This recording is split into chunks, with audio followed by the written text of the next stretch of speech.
Olá, como vai? Muito boa noite para você. Tribunal de Justiça manda soltar homem acusado de matar pai e filha no ano passado, no bairro Jardim Califórnia, em Patos de Minas. Cães e gatos vizinhos de área onde morcego com vírus da raiva foi encontrado em Patos de Minas receberão reforço de antirrábica. Aumentam mortes em investigação por dengue em Minas Gerais. Infectologista alerta para complicações e risco da dengue. Casos de leishmaniose em cachorros são registrados em Patos de Minas. Alerta: golpistas têm usado o nome da APAI em compras indevidas. Combate aos crimes cibernéticos. PM faz operação de alerta nas cidades da região. Ano letivo não começou nas escolas, mas para profissionais da educação, o trabalho já foi iniciado. Inventando moda. Unipan realiza projeto para ensinar técnicas de costura. Adolescente baleado em confraternização em São Gotardo está internada há um mês. Família faz campanha para custear tratamento. Casal de Patos de Minas que largou tudo para viver viajando conta experiência. Agora no NTV News.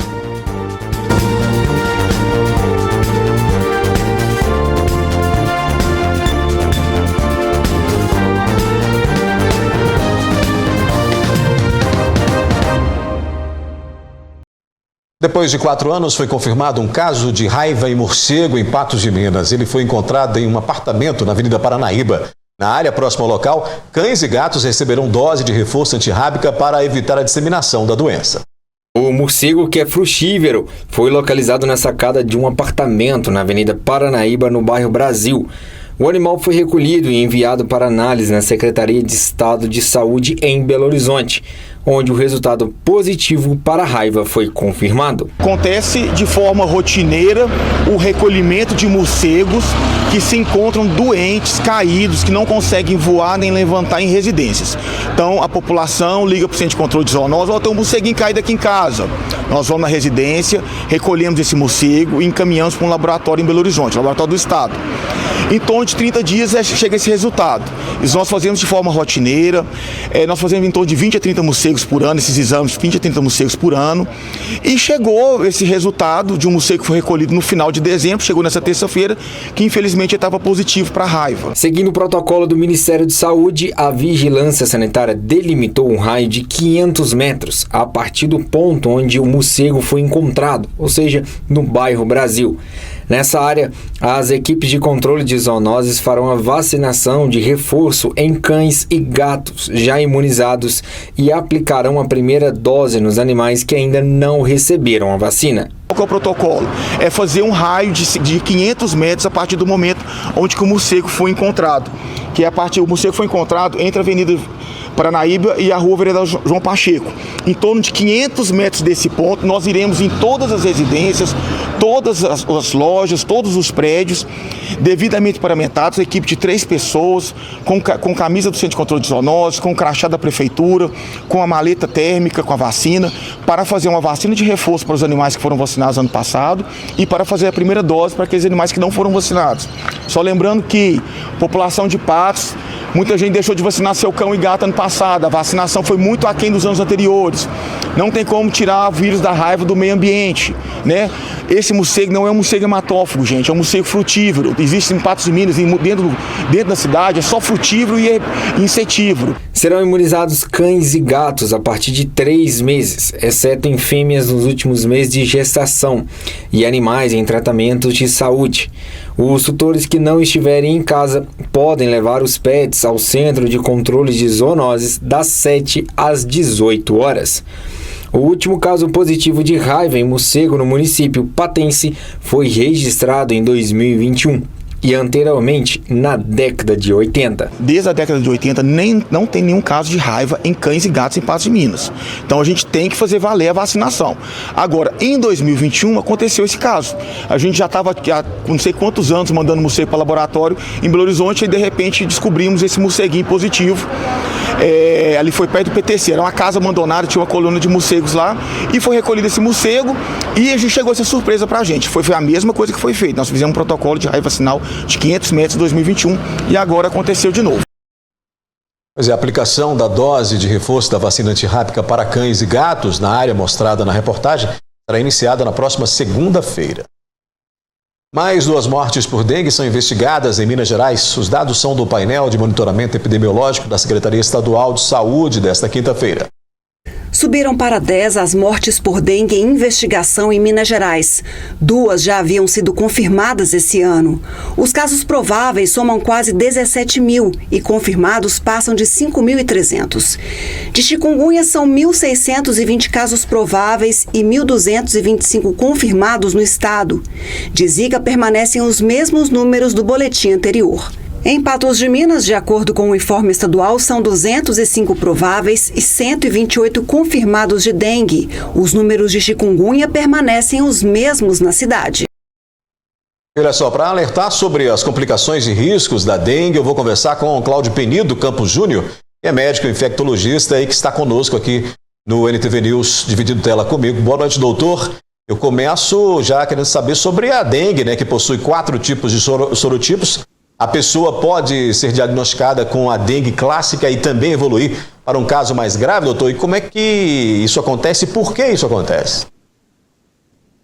Bem, de fato, boa noite a todos. Como você comentou, a dengue ela possui 4 subtipos, 4 sorotipos de vírus, né? E esses sorotipos podem causar desde uma doença leve, de evolução curta, até casos potencialmente graves, né, com risco elevado de óbito. Esses casos mais graves, eles costumam acometer algumas pessoas que têm determinadas comorbidades, né, que de alguma forma diminuem as defesas do organismo, né? Então, especialmente para esses grupos, né, que são as crianças, as gestantes, os idosos, há uma chance um pouco maior, né, de enfrentarem casos graves de dengue. Então, é um alerta aí para todos nós.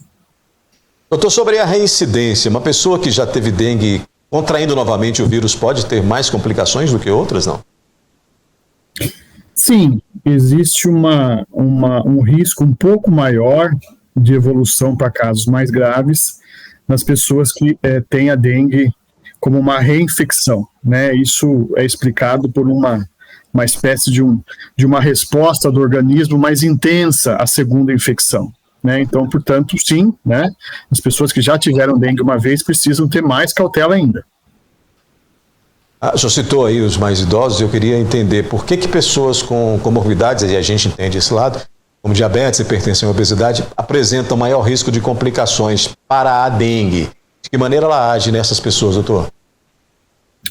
Na verdade, essas comorbidades, né, hipertensão, diabetes, doença pulmonar crônica, doença renal crônica, elas trazem consigo, né, durante a sua evolução, uma diminuição da resposta imunológica, né? Então, são pessoas que, por ocasião das comorbidades, tendem a responder de forma menos eficiente à dengue e tendem a ter já algum comprometimento de órgãos, independente da infecção, né? Então, por exemplo, os indivíduos hipertensos têm uma chance maior de ter cardiopatia, assim como doença renal crônica, né?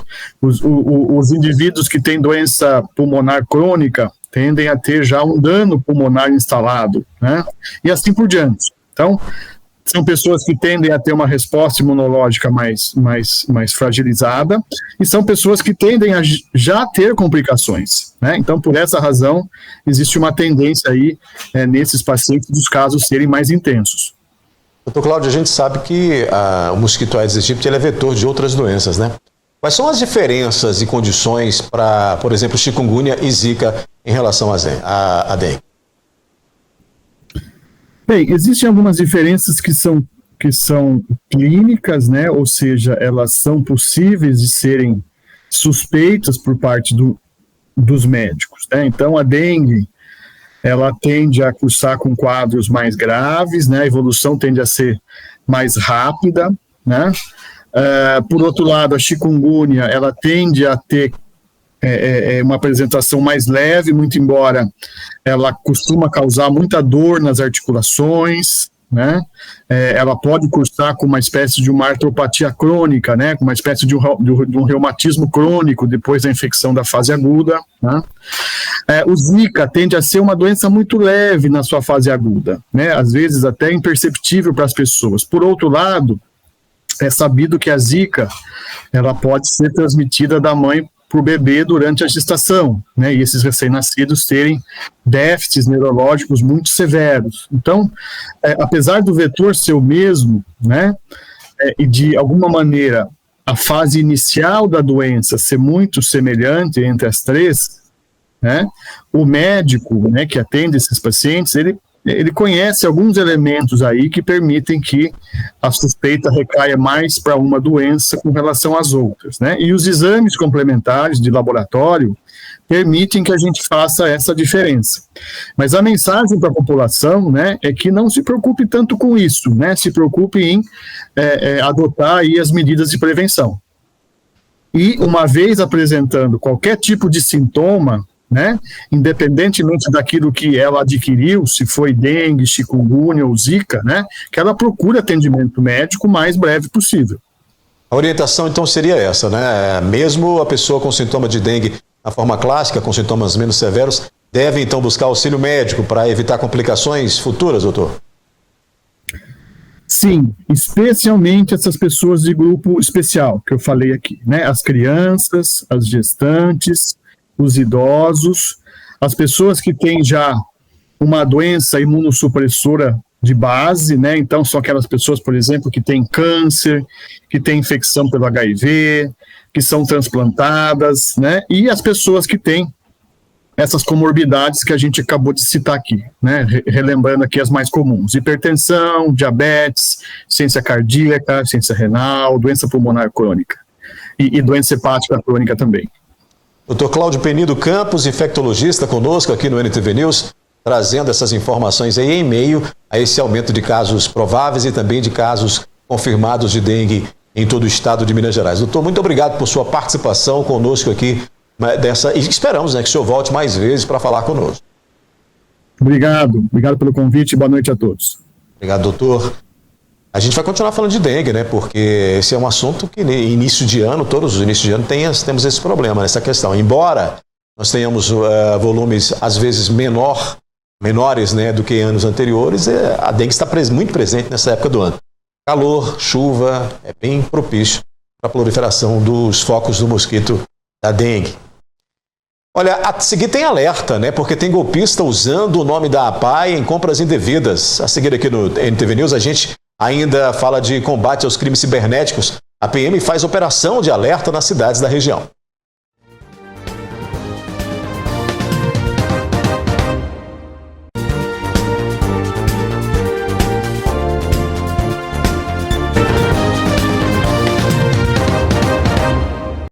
Atenção, golpistas têm se passado por servidores da APAI de Patos de Minas para realizar compras em estabelecimentos comerciais. A polícia já foi acionada para identificar os criminosos.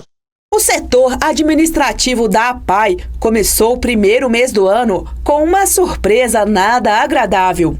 Estão realizando compras nos comércios locais e especificamente aconteceu em dias que a APAI não tinha funcionamento, né? Nesse período agora, a gente está recebendo só agora porque aconteceu entre o período do dia 24 a dia 1º de janeiro e além disso são compras que não são que a gente realizaria, como chocolates, carnes específicas, né?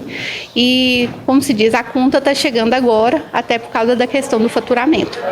De acordo com a diretora administrativa, 2 compras foram feitas em 2 comércios distintos, sendo uma das compras no valor de R$ 483 de itens completamente improváveis de serem requeridos pela instituição. A APAI realiza, né, todas as cotações anteriormente e posteriormente é realizado quando vai fazer uma compra em local específico com uma requisição própria da instituição, assinada pelo no mínimo 2 profissionais.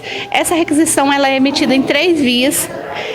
Ela deve retornar para aquele profissional que vai fazer a retirada com o cupom fiscal anexado. Além disso, o profissional tem de estar identificado, seja com uniforme ou com o crachá da instituição, e também tem de estar autorizado junto a esse estabelecimento. A instituição alerta aos comerciantes de Patos de Minas que fiquem atentos a esse golpe e, se possível, acione a polícia militar assim que perceber qualquer solicitação de compra indevida em nome da APAI. A gente quer deixar esse alerta, né? Principalmente para não estarem utilizando o nome da instituição, que precisa tanto do comércio local, né? Ter essa parceria, e também para não ficarem no prejuízo, porque infelizmente a APAE não tem condição de fazer o ressarcimento dessas compras, e então acaba que o comércio que fica nesse prejuízo. Esperamos que o comércio entenda e faça essa ação em parceria conosco. Olha, os beneficiários do Bolsa Família devem ficar atentos. O Ministério do Desenvolvimento e Assistência Social, Família e Combate à Fome emitiu um alerta nesta quinta-feira sobre notícias falsas que circulam na internet sobre ação de cadastramento ou atualização por biometria no CRAS para beneficiários do programa Bolsa Família. O governo federal alerta que a informação de obrigatoriedade é falsa e nenhuma ação desse tipo tem sido realizada. Nesta quinta-feira, a Polícia Militar deflagrou uma operação em toda a região que mira o combate aos crimes cibernéticos. O patrulhamento próximo a estabelecimentos bancários. Os militares estarão presentes próximos às agências bancárias aqui em Patos de Minas, no intuito de prevenir e coibir crimes cibernéticos e os famosos golpes que vêm acontecendo com uma certa frequência aqui em Patos de Minas. É uma operação eminentemente preventiva, nós estamos aí realizando ações de segurança pública nos 23 municípios que compõem a 10ª região.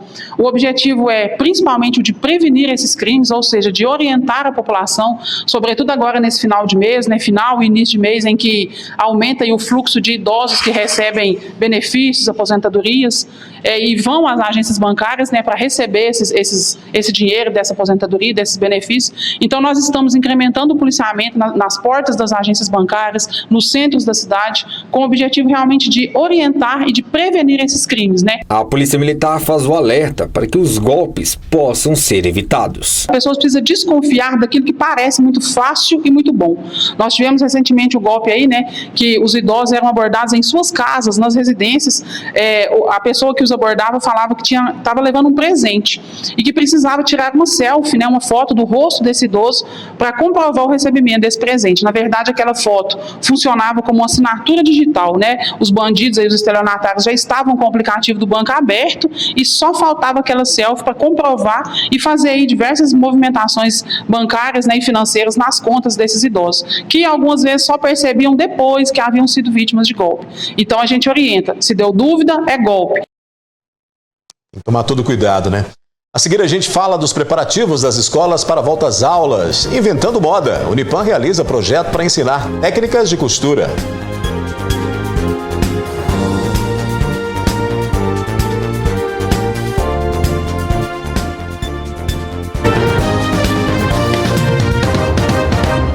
As Casas Bahia foram multadas em R$81 mil pelo PROCON de Minas Gerais por não informar os preços de produtos de forma clara e por exigir o CPF do consumidor na hora da compra. Conforme a fiscalização do órgão, a empresa utilizava o número do documento para abrir cadastros no nome do cliente, mas sem informá-lo do procedimento.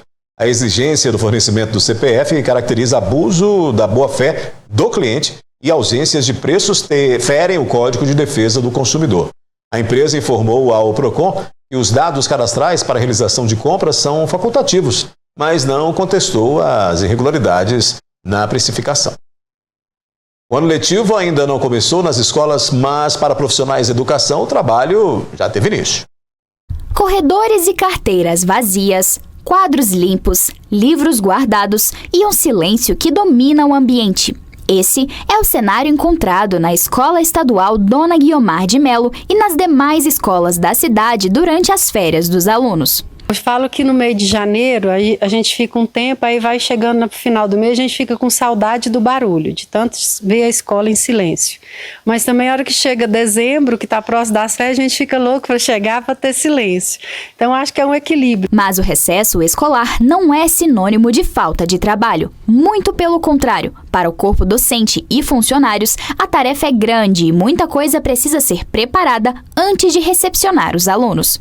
Está sempre arrumando a limpeza, jardinagem, reforma, alguns reparos que é necessário fazer, manutenção de máquinas, bebedouros, ventiladores, assim, tudo que precisa para começar o ano com tudo em ordem, né? A parte de funcionários também, a contratação, levantamento de vagas, de aulas para a gente contratar. Para que a hora que os servidores cheguem aqui na escola, né, os alunos, já esteja tudo funcionando, né, fazendo horário de aula também para começar o ano. Além dos ajustes no espaço físico, os professores, mesmo que de férias, já precisam trabalhar nas novas grades curriculares para o ano de 2025. O governo lançou uma nova grade de matérias, novas formas de organização pedagógica para o ensino médio, que são mudanças significativas, né? Deixou de ter muitas matérias, diminuiu um pouco e ampliou a carga horária de matérias de formação geral básica que tinham sido diminuídas. Aumentaram aulas de história, de geografia, de química, de física e diminuíram o número de aula dos itinerários formativos, que é a parte que era fora da formação geral básica. Então, diminuiu a quantidade de itinerários e aumentou as aulas das matérias da formação geral. É necessário também toda uma preparação para as novas regras que impactam diretamente o uso de celulares dentro das dependências da escola. A partir de agora é implementar, né, fazer com que essa lei se cumpra. Em primeiro lugar, todos os pais, a família tem que tomar consciência, né, porque a responsabilidade do material que chega na escola com o aluno é dos pais em casa. Agora, todos os pais têm que ter consciência de que o celular não é um objeto mais permitido na escola. Apesar das grandes mudanças, as expectativas são boas para um ano letivo que está prestes a começar. Os professores participarão de reuniões a partir do dia 3 de fevereiro e os alunos voltarão no dia 10. A gente vê, como todos os anos, com muitos desafios que a gente sabe que tem, mas também é muito prazeroso, né? Lidar com crianças e jovens, adolescentes, a gente tem os desafios, mas também é prazeroso viver junto, compartilhar com eles esses momentos, é muito bom também. Vamos continuar falando de aprendizado, né? Você quer aprender a costurar? Pois é, o Unipam vai iniciar o projeto Inventando Moda para ensinar as técnicas de costura.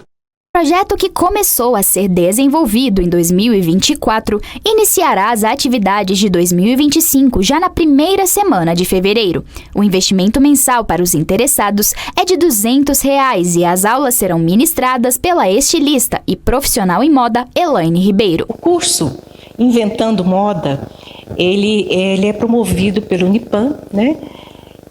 No intuito de expandir o conhecimento para qualquer idade, né, que queira desenvolver ali os seus talentos na modelagem, quer fazer molde, na costura, desenvolver o seu projeto, né, saber manusear, né, todo o equipamento, o maquinário, mexer mesmo com costura, né, e quem sabe até exercer essa profissão, né. E existe uma carga horária para esse projeto? Ele acontece o ano todo? Existe uma quantidade limitada de meses? Como é que funciona? Sim, geralmente são em etapas, né? Para quem está iniciando, e tem também um que é continuação. O que está iniciando não precisa entender de costura, né? Ele começa bem desde o início e a pessoa pode fazer inscrições a partir dos seus 16 anos, não tem limite de idade, tá? Basta gostar, né? Ter a curiosidade de trabalhar com costura, com modelagens, né? Com acabamentos, e é isso, não tem assim uma limitação. As aulas são 3 vezes na semana, né? 3 dias na semana, são turmas individuais. Teremos aula à tarde e à noite. Certo. E vocês já tinham me adiantado que alguns dias já estão cheios aí, né? Como é que funciona essa inscrição? Onde essas pessoas podem se inscrever e quais são as turmas que ainda estão disponíveis para inscrição? Bom, temos aula na quarta à tarde, quinta à noite e ainda temos vaga na terça. Ou terça à tarde, que começa às 13h30 até às 17h30, ou à noite também, né, a partir das 17h30 até as 21h30. na terça-feira. Ainda temos essas vagas, né? Basta ligar aqui na secretaria do Unipam, né? Falar sobre o curso de extensão, Inventando Moda, e que vocês já vão falar direto com as pessoas, né, que estão organizando as turmas. Eu acho muito importante a gente falar que isso aí pode ser uma futura carreira, às vezes para alguém que está interessado em mudar, né, o rumo aí de trabalho, ou às vezes pode ser só um hobby também, depende muito do que a pessoa quiser, mas o curso ele pode trazer essa oportunidade aí para quem estiver interessado. Sim, sem dúvida, gente. Desde pequenos trabalhos que a gente às vezes tem que procurar alguém para fazer e não consegue, né? Então você mesmo vai fazer. Você talvez quer modificar uma peça, né, sua, e não tem uma pessoa para fazer aquilo. Então você vai saber fazer com tranquilidade, ou até começar a desenvolver também peças para pessoas, né? Ou desenvolver o seu próprio ateliê, sua própria equipe, né? Então, é um leque de oportunidades e que eu acho que valoriza, né, a pessoa também, né, e o seu desenvolvimento pessoal. Já aqui no News, Mamoré fará a seleção de jogadores sub-15 e casos de leishmaniose em Patos de Minas são registrados em cachorros.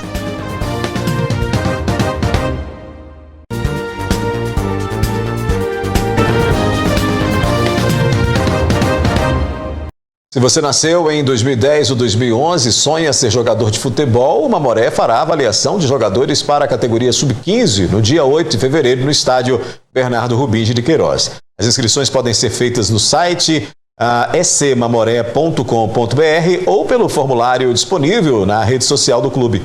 No dia da avaliação, o atleta deve apresentar exame médico de aptidão física e documento. Também é preciso levar 2 quilos de alimento não perecível. Mamoré informa ainda que os atletas aprovados deverão pagar mensalidade de 20% do salário mínimo para manutenção de permanência na categoria de base do clube. Cuidados com a saúde mental. O Sindicato dos Contabilistas de Patos de Minas promoveu uma roda de conversas sobre o assunto. O evento, que se alinha à campanha Janeiro Branco, teve como foco conscientizar a comunidade sobre a importância do cuidado com a mente e promover um espaço de diálogo aberto entre os participantes.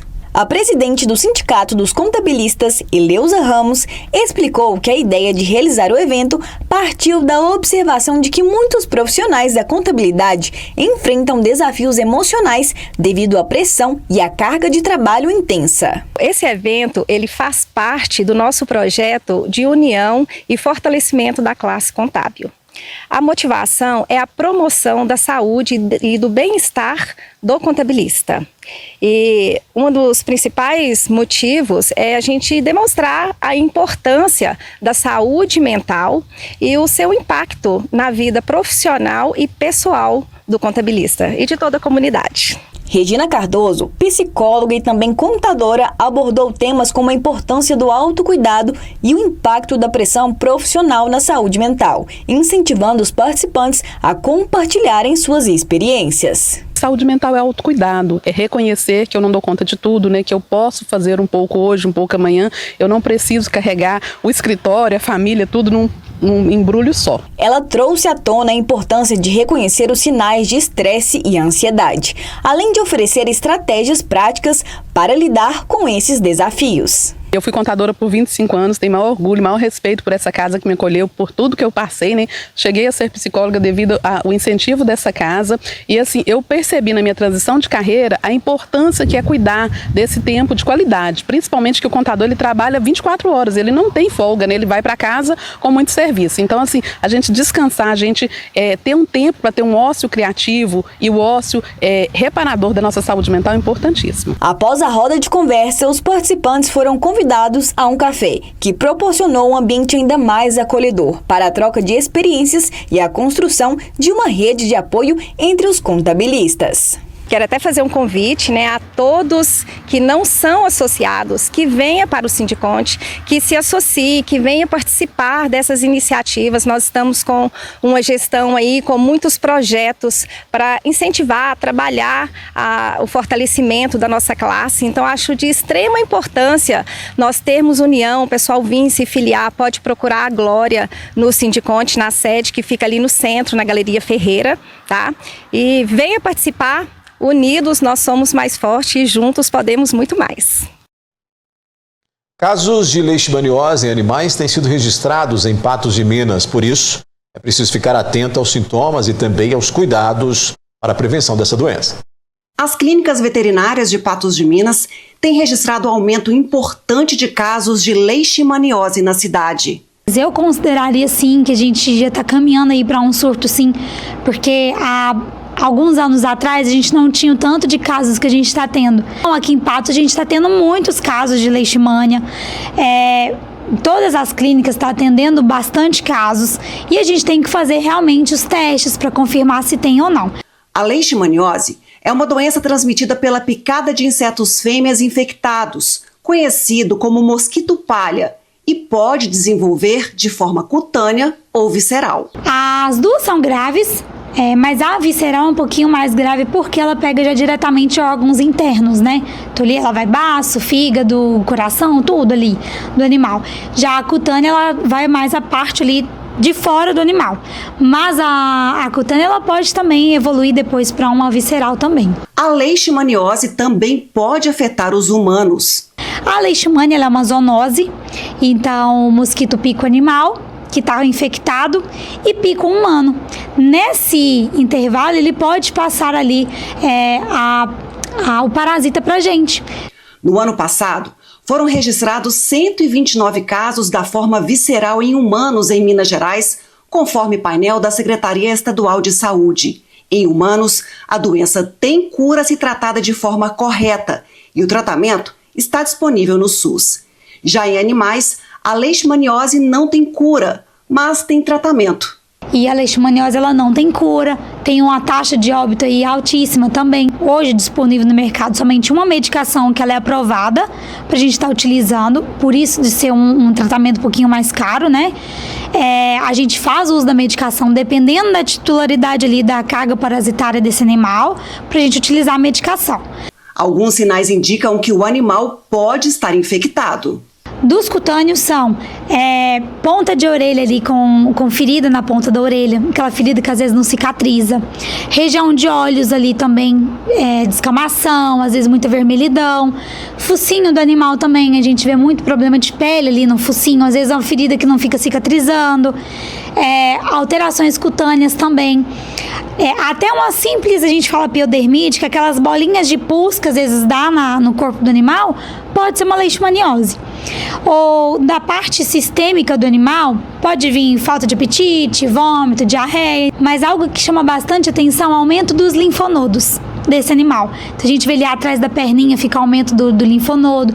Às vezes aquele linfonodo aqui, o submandibular, que a gente fala, também pode estar aumentado. Uma das formas de prevenir a leishmaniose em animais é com o uso de coleiras. A coleira. A gente tem uma coleira que a gente põe no pescoço.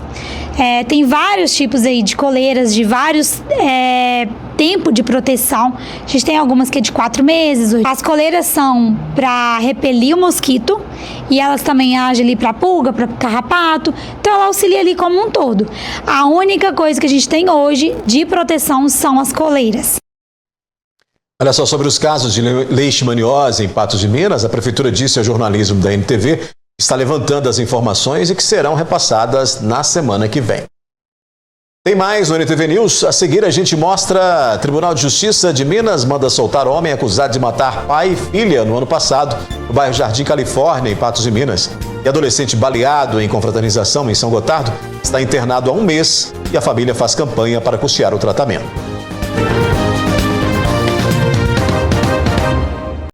Imagina largar tudo e viver viajando pelo mundo. Pode parecer um sonho distante, mas para um casal de Patos de Minas isso se tornou realidade. Eles transformaram a paixão por explorar novos destinos em uma forma de trabalho.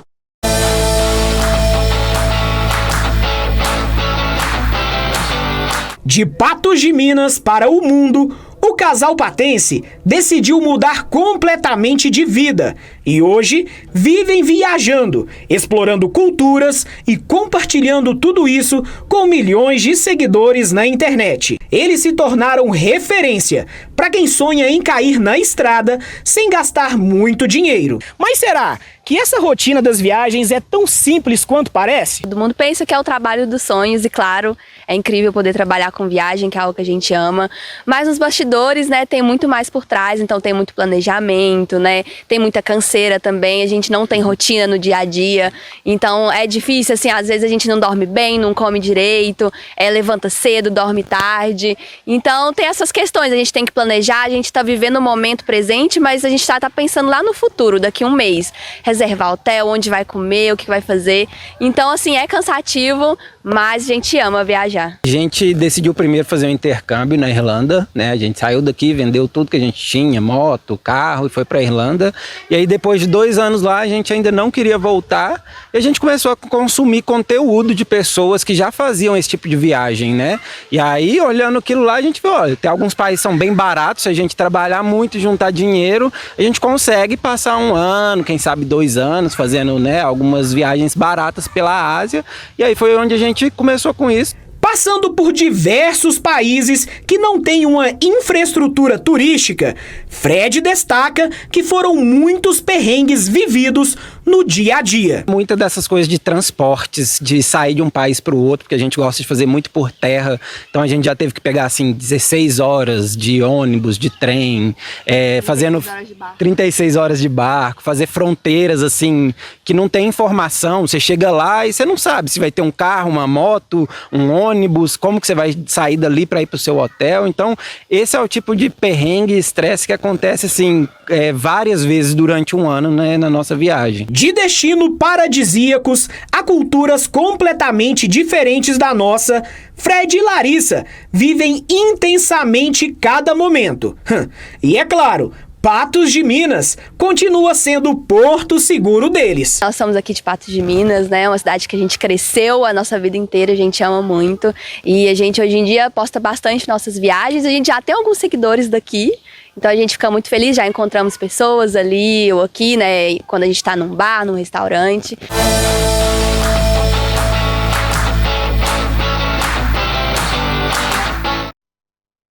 Muito bom, né? Viajar é maravilhoso. E viajar assim pelo mundo, então, deve ser incrível, né? Com paisagens fantásticas, culturas diferentes, lugares muito diferentes do que você está acostumado. E esses patenses fazem isso aí, né? Eles viajam, mochila nas costas, e viajam ao mundo. Você viu aí Índia, né? Lugares muito distantes, né, da nossa realidade. E o pessoal faz isso aí, vai documentando, né? Vai fazendo um trabalho jornalístico aí de documentar tudo isso, de mostrar, né, como é que são essas culturas. Bacana ver isso.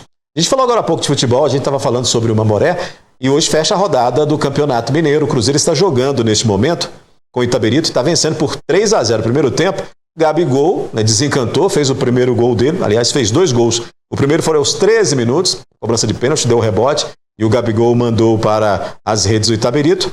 Depois ele fez gol também aos 30 do primeiro tempo. O Gabigol aproveitou um vacilo do Jamerson, né, roubou a bola, invadiu a área e finalizou para as redes, fazendo o Cruzeiro 2-0. E o Marquinhos, né, também deixou o dele nesse primeiro tempo.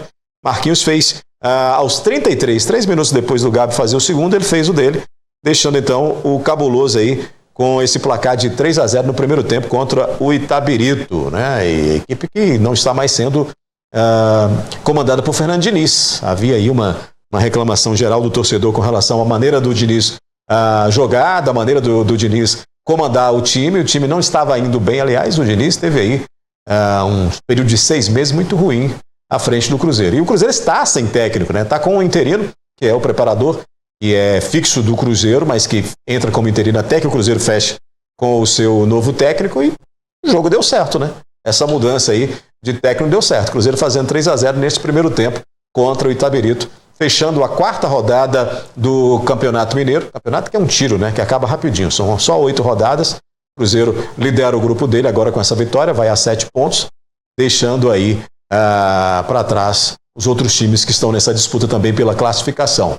E claro, né, para o torcedor cruzeirense, uma festa, porque afinal de contas viu o Gabigol, caro, jogador caro, bancado aí pelo presidente do clube, bancado pelo dono do clube, que é o Pedro Lourenço, né, e que ainda não tinha marcado, e hoje fez 2 gols só no primeiro tempo dessa partida contra o Itabirito. A gente muda de assunto porque há um mês um jovem de 17 anos está internado no Hospital Regional depois de ser atingido por disparo de arma de fogo em uma confraternização em São Gotardo. O caso é grave e a família teme que ele fique com sequelas e faz campanha para ajudar o garoto. A vítima foi atingida pelo disparo durante uma confraternização em um sítio na zona rural de São Gotardo. É um adolescente que sempre trabalhou com questões relacionadas a... Assim, sempre foi envolvido com área rural, gosta muito de cavalo. E nesse dia ele participou de uma cavalgada e no final teve uma confraternização entre os amigos, né?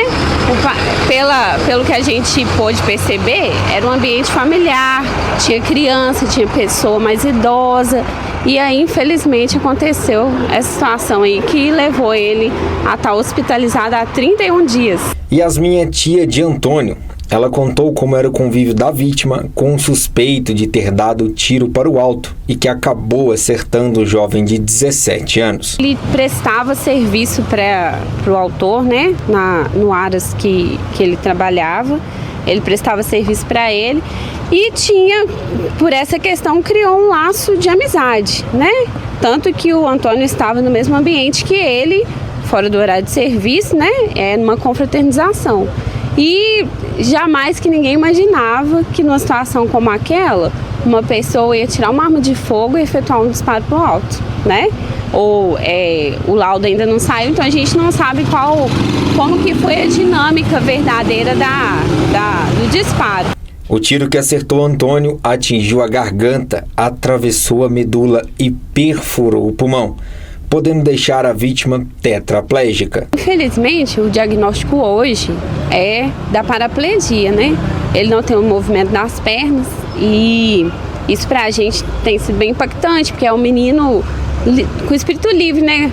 Ama um cavalo, gosta das coisas da roça e, infelizmente, um ato impensado de uma pessoa gerou essa consequência, né? De um adolescente de 17 anos com uma vida toda pela frente, tela pausada em parte de realizar os sonhos, né? Então, pra gente isso tem sido uma barra bem difícil e pra ele também, que já está consciente, já tem uma interpretação do que está acontecendo. São mais de 30 dias internado no Hospital Regional Antônio Dias e a família pede ajuda para conseguir custear o tratamento que será necessário para o jovem Antônio. Quem quiser ajudar, basta entrar em contato pelo número DDD 37 99956 0077. A minha irmã, ela é professora, né? O pai dele trabalha na roça, então esse recurso que tem vindo, foi feito uma vaquinha, alguns amigos dele estão fazendo um leilão, o pessoal fez uma rifa, tudo isso é para ajudar até mesmo numa possibilidade de reabilitação, né? Na rotina dele diária, porque a gente está falando de uma família com poucos recursos. Então, e diante dessa tragédia, né? Porque isso pra gente é uma tragédia.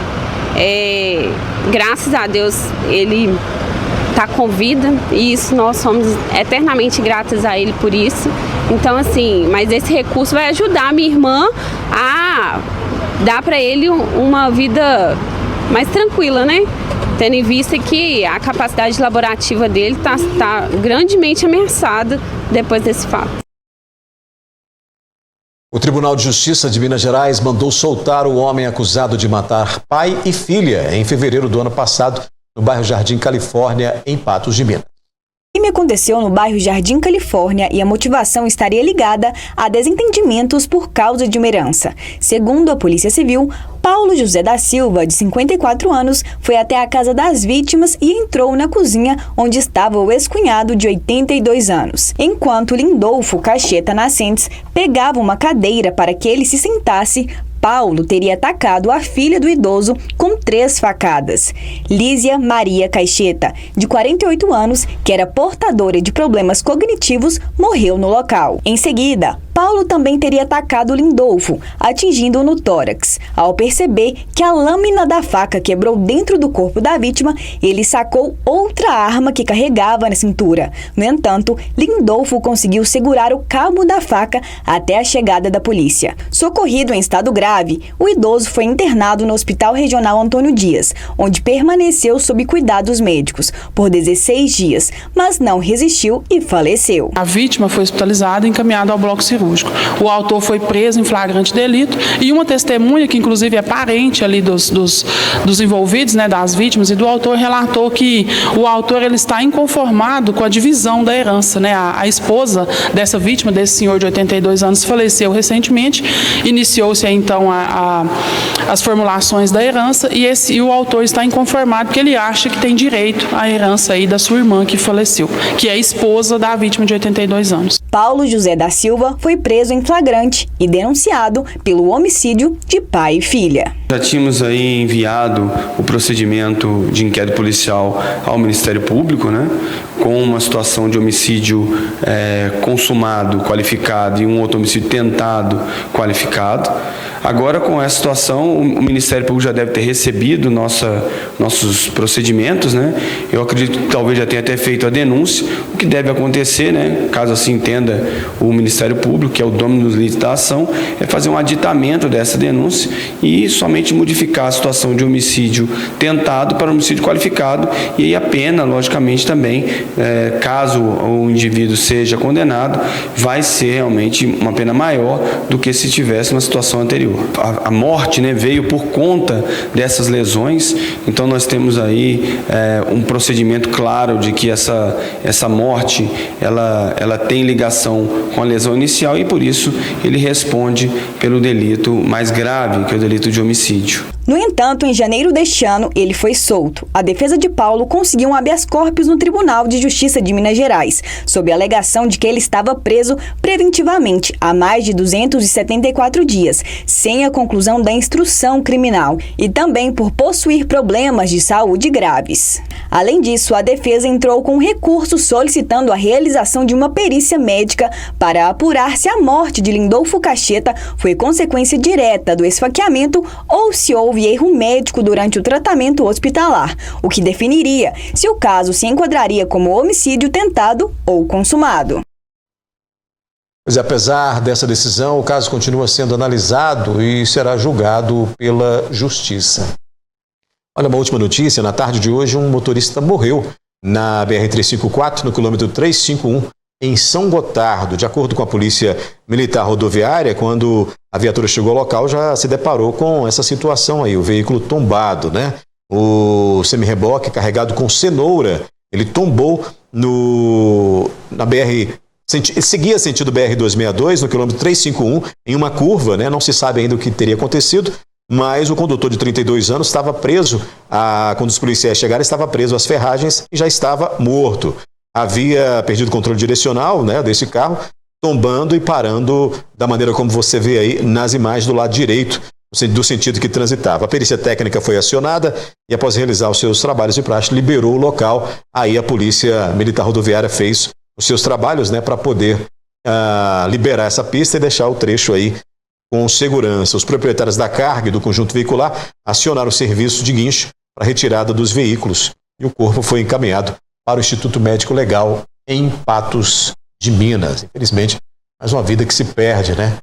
Esse acidente aconteceu na tarde de hoje, próximo a São Gotardo. Com essa, o NTV News termina, mas volta amanhã. Obrigado pela companhia. Amanhã às 19 horas a gente se encontra aqui novamente. Boa noite e até lá.